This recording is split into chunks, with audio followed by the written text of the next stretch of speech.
Meus queridos alunos, a todos o meu muito bom dia. Sejam todos bem-vindos a mais esta aula de Geografia, onde nós já estamos iniciando o nosso grupo 3, né? E na aula de hoje nós estudaremos sobre a dinâmica interna do relevo. O que é que modifica, o que altera, o que é que constrói esse relevo, dando continuidade ao nosso estudo sobre a litosfera. Nós já iniciamos o nosso estudo nas últimas aulas, onde estudamos as camadas internas, terremotos, abalos sísmicos, né, vulcanismo, coisa e tal, as rochas, estruturas geológicas, vários assuntos relacionados à dinâmica das rochas da Terra, né, essa camada de rocha que é composta pelo relevo e pela rocha propriamente dita, tá? Depois nós ainda vamos estudar, além da litosfera, estudaremos a atmosfera, a esfera do ar, depois a hidrosfera, a esfera das águas. Joia? Vamos lá, dinâmica interna do relevo, que é que nós podemos ver? Página 174. Bem, pessoas, nós temos essa dinâmica interna da Terra, e é interessante frisar duas coisas. Esse relevo ele pode ser alterado pelos chamados agentes endógenos e agentes exógenos. Preste atenção nesses termos. Você que está com a canetinha na mão, anote isso aí do lado do módulo, apesar de que está aí no módulo, né? Se você ler direitinho, é só pintar com o marca-texto. Agentes endógenos, endó, de dentro. Então, os agentes de dentro da Terra que alteram esse relevo. Eu tenho os agentes exógenos. Exógenos vem de exterior, do que está do lado de fora. Então, o que é que está fora da Terra, né, que altera esse relevo? E esse fora não quer dizer o Sol, a Lua, as coisas. Esse fora, né, é o ser humano, é o vento, a água, a chuva, os rios. Ele está acima dessa litosfera propriamente dita, tá?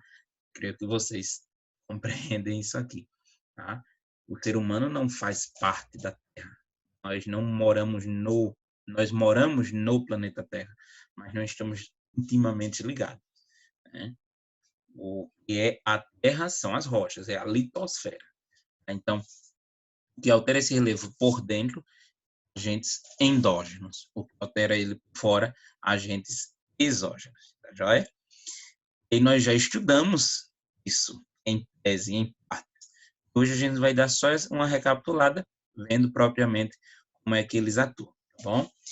Então, esses agentes endógenos, é o primeiro que nós vamos ver, eles têm a questão do tectonismo. Tectonismo, como o nome já está dizendo, é a questão das placas tectônicas, tá? E como essas placas tectônicas alteram esse relevo. Nós vamos ter esse processo chamado de pirogênese, tá? Puxa aí uma setinha do lado, um post-it, um movimento vertical lento. O relevo, ele pode ir para cima, a chamada pirogênese positiva, ou a negativa. Eu só quero que você saiba que é vertical, tá? Não precisa saber que a positiva é subindo, a negativa é descendo. Isso é bom que você saiba, mas não se sinta constrangido, tá? A pirogênese é vertical e é lento, certo? Então, pode ser, por exemplo, o peso de um gelo, de repente as eras glaciais fizeram um peso nesse relevo que ele chegou a descer. Ao mesmo tempo, o derretimento dessas geleiras. Ele subiu. Lembrem-se, repito o que eu falei nas últimas aulas. Quando a gente fala dessa alteração de relevo, de rochas, como o ciclo das rochas, não estamos falando de algo que é do dia para a noite. Nós estamos falando de algo que leva milhões de anos, centenas de anos para poder acontecer. Tá? Por exemplo, estima-se que nós, aqui do Brasil, ficamos distante do continente africano 5 centímetros por ano. Alguns dizem que é 2, outros dizem que é 5, é algo que varia, mas é em torno de centímetros. Então, assim, em linhas gerais, a gente não percebe, né? Mas quando você vai observar em centenas, em milhões de anos, isso vai fazer uma diferença muito grande. Então, a epirogênese, para vocês terem uma ideia, em alguns locais, e os locais que ainda é muito forte, e a cada 100 anos, ela se movimenta 31 centímetros, a cada 100 anos. Vejam que não dá para ver a olho nu, É preciso muito estudo, paciência. Certamente foi um cientista que anotou o primeiro dado e só uma outra geração de cientistas, né, observou 100 anos depois a altura que estava aquele relevo. Tá? Então, isso nós chamamos de pirogênese. Bom, nós temos a pirogênese em praticamente todo o planeta. Salvo engano da minha memória, a cidade de Salvador, ela tem a pirogênese, a Salvador de cima, a Salvador de baixo. Aquilo foi um processo de pirogênese que aconteceu. Tá? Uma parte da cidade subiu e a outra desceu. Óbvio que isso há milhões de anos atrás. Né? Quando o ser humano chegou para fazer ali a civilização, o relevo já é dessa maneira. Tá bom? Então, a pirogênese é um movimento vertical, ele é lento. Assim como a pirogênese, eu tenho a orogênese. A orogênese já é em relação ao movimento horizontal. Então, percebam, a pirogênese é vertical e ele é lento. A orogênese, ele é o movimento horizontal das placas e ele já vai ser um movimento mais rápido. Lembrando, esse mais rápido não quer dizer que é do dia para a noite. Esse mais rápido, porque ele ainda é mais acelerado do que a pirogênese. Então, orogênese, oro quer dizer montanha, gênese, o nascimento, né, o surgimento. Então, o surgimento das montanhas. Como é que essas montanhas surgiram? A partir do encontro de duas placas tectônicas. Então, isso faz com que quando uma placa encontre a outra, esse relevo faz o quê? Ele suba, ele se eleve. E aí vai surgir as montanhas. Então, esse processo nós chamamos de orogênese. Bom? Então, a orogênese também está presente no Brasil. E essa orogênese vai fazer o que está aí na letra B, já na página 175, os abalos sísmicos. Nós discutimos semana passada, nossa aula, na retrasada, né, na nossa aula de revisão. Nós temos as zonas de convergência, divergência e os transformantes. Daí um exemplo de uma zona convergente. Eu tenho a placa sul-americana, onde está a América do Sul, né? Por isso que ela recebe esse nome, né, gente? E eu tenho a placa de Nazca, ela fica ali no Oceano Pacífico. Tem outra placa no Oceano Pacífico, que recebe o nome de placa do Pacífico. Essa aí é a placa de Nazca. Então, veja que ela está entrando por baixo da sul-americana. E aí, vez ou outra, ocorre esse abalo sísmico, que quando o epicentro desse abalo sísmico é no continente, nós chamamos de terremoto. Quando esse abalo sísmico é o epicentro dele. O epicentro é esse centro aqui. Tá? Epicentro é essa área aqui. Isso aqui é o que eu chamo de epicentro de um abalo sísmico. Aqui é o hipocentro. Aqui na superfície, o epicentro. Se esse epicentro é no continente, eu chamo de terremoto. Se esse epicentro é no oceano, eu chamo de maremoto, que vai gerar um tsunami. Tá aí um efeito. Esse abalo sísmico aí foi 6,8 graus de magnitude, é um efeito muito forte. Mas não precisa se assustar muito, não. Caso você esteja em um local terremoto, não precisa, imagina, né? Nem perdi até o fôlego agora só em ver essa palavra. É mais hoje que é o dia de São Jorge. Misericórdia. Tô brincando, gente. Que Deus nos livre, né? Deixarmos em um local desse quando tem um terremoto. Lembrando, terremoto não avisa.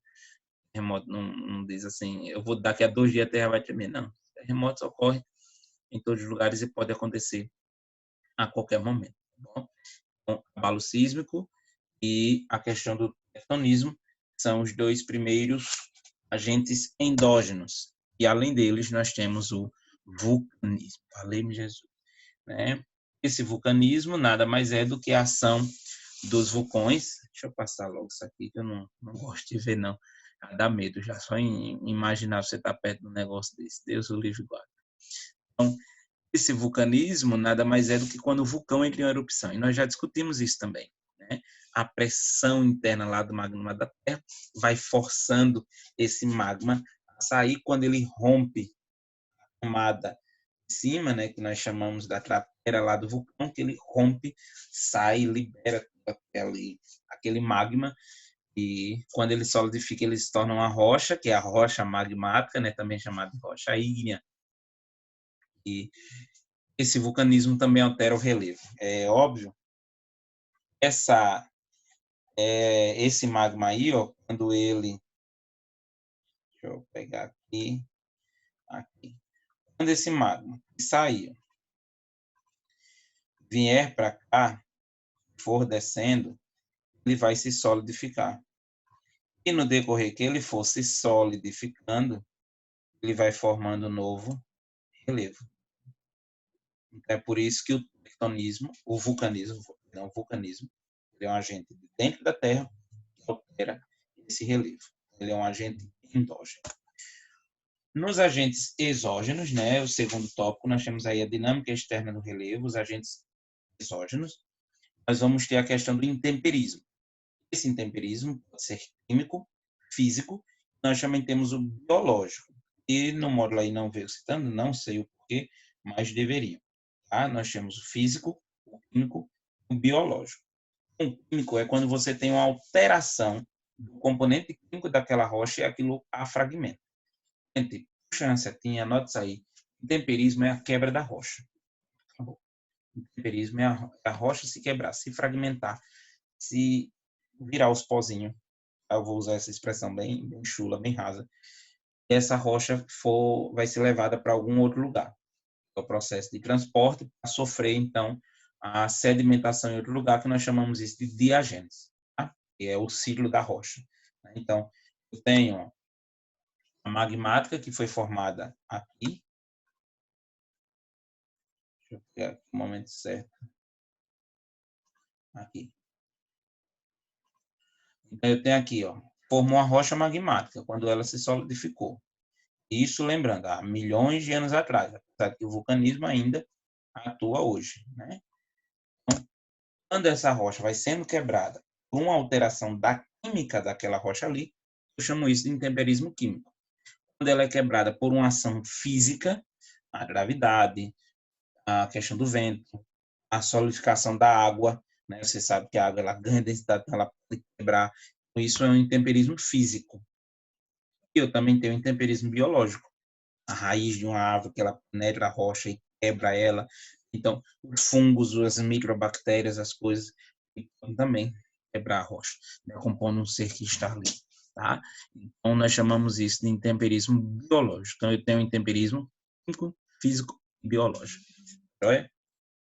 Esse intemperismo, ele também pode ser provocado pelo ser humano.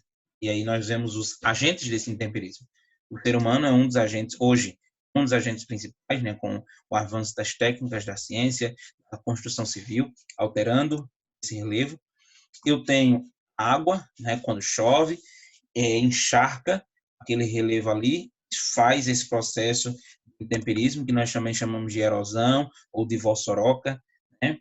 Nós temos aí a imagem de um cânion. Né?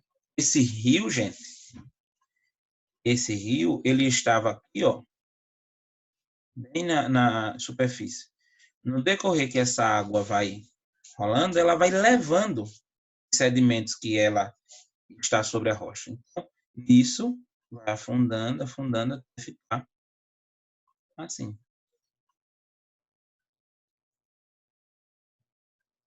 Certo? Daqui a alguns milhões de anos, esse cânion vai ficar mais fundo ainda, porque essa água leva sedimento. Por que é que quem pesca no mar geralmente pesca próximo à foz de um rio? Porque o rio traz todos esses sedimentos até o oceano e ali ficam os sais. Aí tem muito peixe que se alimenta daquilo e o pescador vai para lá para pescar o peixe. Percebe? Assim, imagine o Rio São Francisco. Ele vai trazendo sedimentos, os sais, alimentos para os peixes, fósforo, magnésio, os sais que os peixes se alimentam, né? E resto de árvores, de coisas. Ele vai trazendo por todo o rio até desembocar na foz, certo? Então, isso aí vai provocar a questão do Grand Canyon. Isso nós chamamos de erosão fluvial. Pode ser que seja a questão da gravidade, né?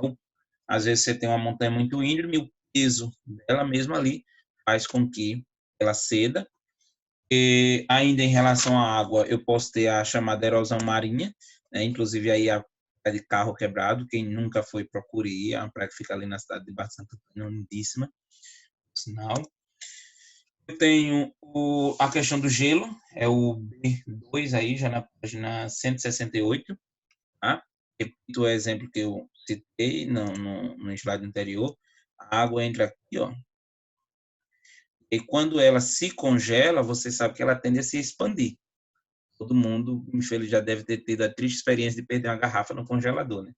Você coloca lá a garrafa no congelador, ou um refrigerante, um suco, sei lá, e ele quebrar a garrafa. Então, isso é o processo do gelo que também faz esse intemperismo. Para finalizar, o B3, na página 179, nós temos a questão dos ventos. Tá bom? Isso é o que vocês precisam estar atentos. Hoje, simples, fácil, deu para todo mundo compreender. Deu uma revisada, vamos agora responder o exercício, tá bom? Aquele abraço, obrigado a todos pela participação.